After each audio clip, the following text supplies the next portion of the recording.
वीर तेजा जी को राजस्थान में ही नहीं बल्कि भारत में सम्मान की नज़रों से देखा जाता है। यहाँ पर मान प्रतिष्ठा और अपनी अपनी शाखा का सवाल है। ये बात अलग है कि वीर तेजा जी को काफ़ी लोग हैं जो अपना अनुयायी मानते हैं। यहीं पर जो भी उनके भक्त नहीं हैं वो भी उनके सजदा में सर झुकाते हैं। क्या यहाँ पर हनुमान बेनीवाल की ये जिम्मेदारी बनती है कि वो वहाँ जाएं? जी, जाहिर सी बात है कि अगर समाज के नज़रिए से देखें तो हनुमान बेनीवाल का वहाँ जाना जरूरी है। लेकिन क्या जाट नेता और नहीं हैं? क्या हर वक्त सिर्फ हनुमान बेनीवाल ही इन्हीं मुद्दों पर बोलते हैं? ऐसा नहीं है कि हनुमान बेनीवाल वीर तेजा जी की मूर्ति पर बोले हों। अन्य कई मुद्दे आते हैं जहां पर हनुमान बेनीवाल अपने अपने शब्दों से अंकुरते रहते हैं और उन पर वार करते रहते हैं। नमस्कार, आप सभी का स्वागत है।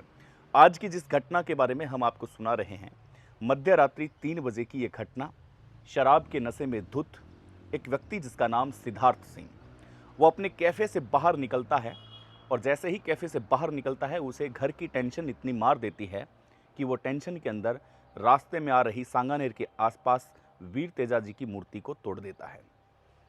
जब वीर तेजा जी की मूर्ति तोड़ी जाती है, सुबह लोगों में हाहाकार मच जाता है। और इधर आपको पता होगा कि सनी देओल की सुपर डुपर हिट रहने वाली फिल्म, जो कि अभी रिलीज़ होने से पहले ही लोगों ने बता दिया है कि वो सुपर डुपर हिट होगी, वो एक जाट फिल्म पर आधारित है। सनी देओल यहाँ पर जयपुर में फिल्म के प्रमोशन के लिए भी आए हुए थे। ऐसे में हम ये आंकलन लगा सकते हैं कि उन्होंने वीर तेजा जी के नारे भी लगाए हैं। ऐसे में जाट कौम को प्रभावित कर देने वाली ये फिल्म कितनी सुपर डुपर हिट रहेगी, ये तो आने वाला समय ही बताएगा। लेकिन उससे पहले, क्या सनी देओल की ये दहाड़ और इधर सिद्धार्थ सिंह का मूर्ति तोड़ना, ये कितना बड़ा कनेक्शन हो सकता है, अपने आप में सोचने वाली बात है। जैसे ही सिद्धार्थ सिंह मध्य रात्रि को 3 बजे मूर्ति तोड़ते हैं, उसके बाद में बवाल मच जाता है। सुबह जब मूर्ति को देखा जाता है तब पुलिस कंप्लेन की जाती है और वही पुलिस अधीक्षक जो बीकानेर में, तेजस्विनी गौतम, जो आपको अच्छी खासी याद होगा कि कई बार हल्की फुल्की शेरनियाँ भी मैडम तेजस्विनी की वजह से ही चर्चा में रही है। ऐसे में तेजस्विनी मैडम वो एक आंकलन और वो एक पदार्थ रही है जिसकी वजह से हम यूँ कह सकते हैं कि उस पदार्थ की बातें चली थी, जिस पदार्थ की बातें बीकानेर में शोरों से नाम लिया जाता था। लेकिन आज भी वही मैडम थी।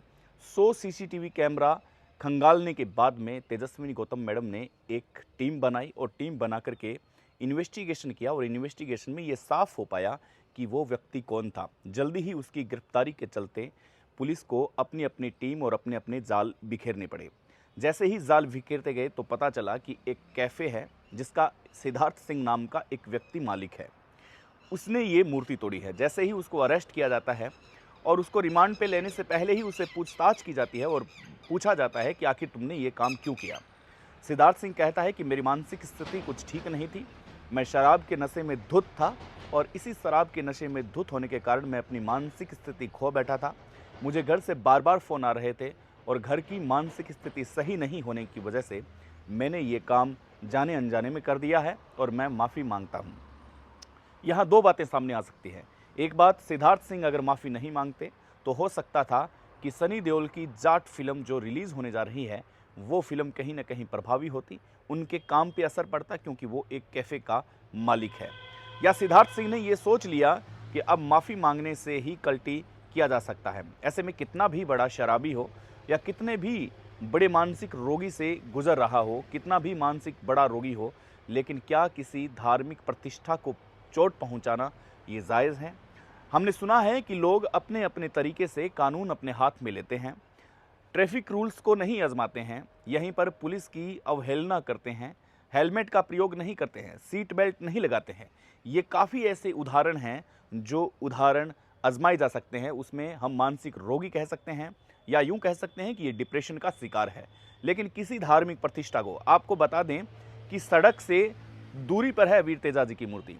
सड़क से सिद्धार्थ सिंह को ये कैसे नॉलेज में आया कि इस मूर्ति तक पहुंचा जाए और इस मूर्ति को तोड़ा जाए? ये सिद्धार्थ सिंह की बातें हैं और सिद्धार्थ सिंह ने फिलहाल माफ़ी मांग ली है, इसलिए हम इस पर कोई टिप्पणी नहीं करना चाहते। ये कानून अपना काम है जो बखूबी कर रहा है और कानून अपना काम करेगा, ऐसी हम उम्मीद करते हैं। हनुमान बेनीवाल की बात करते हैं। हनुमान बेनीवाल मात्र ये अल्टीमेट कहते हैं कि वीर तेजा जी की मूर्ति तोड़ने की सूचना मुझे पहुंची है, मात्र मैं 10 मिनट में वहां पहुंच रहा हूं। ये कितनी बड़ी बात है। आपने पिछले कुछ दिनों में डांगा का वो अभिभाषण सुना होगा जो विधानसभा में खड़े होकर के ये कहते हैं, रेवंत राम डांगा राम राम।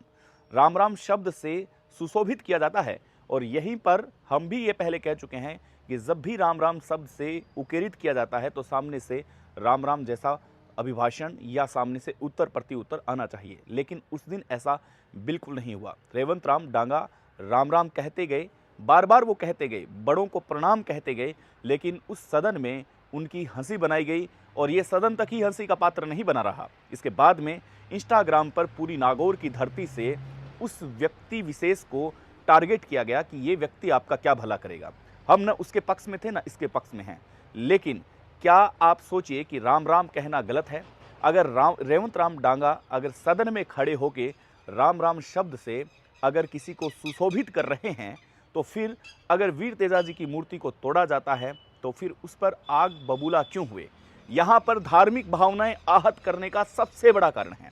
इसलिए हम ये कहना चाहेंगे कि आप दोगलेपन को छोड़िए।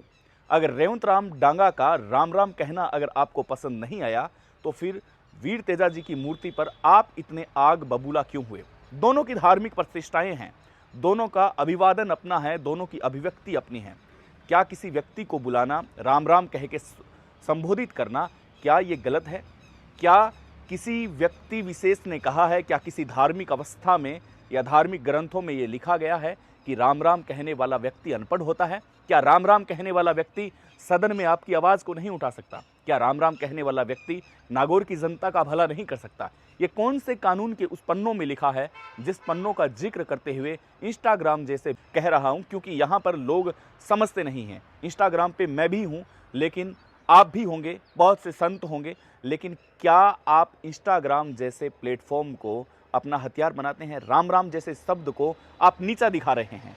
राम राम शब्द अगर रेवंत राम डांगा ने बोला है तो उन पर आप हमला करते हैं, उनकी मजाक बनाते हैं। क्या इंस्टाग्राम सिर्फ आज इसके लिए है कि हमारी मान प्रतिष्ठा को चोट पहुंचाई जाए? सोचने वाली बात है।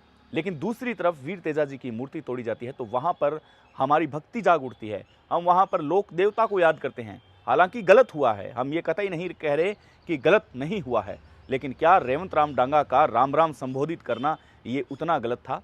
लेकिन सोचने वाली बात यह है कि राम राम शब्द से उकेरित करने वाला वो व्यक्ति, जिस व्यक्ति ने सदन में अपनी हंसी का पात्र बनाया, क्या अब वीर तेजा जी की मूर्ति टूटने पर वो बोले? सोचने वाली काफ़ी ऐसी बातें हैं, लेकिन आप सोचते रहिएगा कि क्या सही है और क्या सच है। वीर तेजा जी की मूर्ति में फिलहाल 40 लोगों के ऊपर नामजद रिपोर्ट है वो हुई है, खंगाली गई है। जो आसपास थे या जिसने उकसाया है, कौन उस प्रकरण से जुड़ा हुआ है, ऐसे सूत्रों के हवाले से खबरें।